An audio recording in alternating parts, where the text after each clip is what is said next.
Hi, this is Ray Perez for Realty Miami. We are on part 5 of the as-is contract. Line 211 is the FERPTA tax withholding. Basically, this is just if the seller is a foreign person, they will withhold extra tax at the time of closing to cover for the capital gains on that. Um, Nothing really much to say on that. Line 218 is your seller's disclosure. Seller is going to give you a seller's disclosure letting you know what has been done to the property, if there's any open permits, anything like that. So always ask for your seller's disclosure. That the listing agent should have that. Um, that should give you an idea if there's any open permits. Property maintenance. Um, Basically, this line 225 just states that the property will be kept in good condition until the time of closing. Property inspections. The buyer shall have a certain amount of days to do an inspection, maybe 7 for a cash, 10 for a conventional, 15 for an FHA. So you stipulate that. Once the report comes in, the buyer needs to let the seller know, or the listing agent know, what his intentions are. Is he going to move forward, or is he not going to move forward? Everything needs to be in writing. If there's any damage that has been done to the property because of the inspection, the buyer has to pay for that. Sometimes I see inspectors come in and make a hole in the wall. That wall needs to be repaired. Walkthrough inspections, you're going to do a walkthrough, line 243. I would say 2 hours before closing, make sure that everything that was stipulated in the contract is still in the property. Seller's assistance and cooperation in closeout of building permits, that's line 248. This basically says that the seller is going to help you close the permits. He is not required to expend or obligated to uh, um, spend any money to get these permits closed. So he's going to do the best that he can to get the permits closed. Assignment of repair and treatment contracts, lines 256.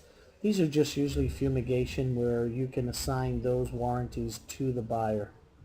Escrow agent, this is the responsibility that the escrow agent has to collect funds, deposit them appropriately at the appropriate time.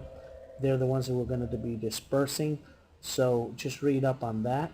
Professional advice, line 279, basically stating that, it's the buyer's responsibility to get a professional attorney to help him out if he has any doubts. The broker is not liable for that. If the condition of the property, the square footage of the property, you do have to do due diligence and check in government records. We continue now with who's at default here. If there's the buyer default, if the buyer fails to perform his duties under this contract, he can lose deposits. If it's the seller's default, he would either elect to return the buyer's deposit or waiving any damages resulting from any breach that he might have had.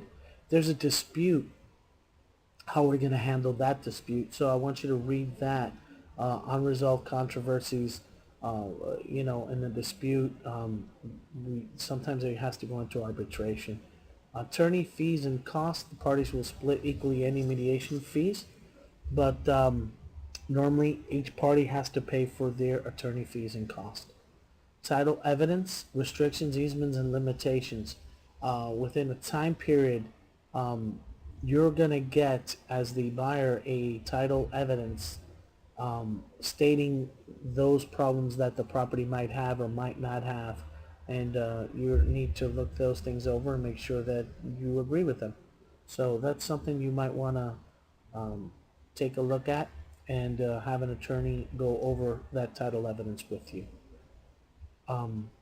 As we further go down, survey. This is done several days before the property closes, and this will kind of tells you if there is a defect or something in the property that needs to be taken care of. So we want to make sure we do a survey and find out what's going on with the property.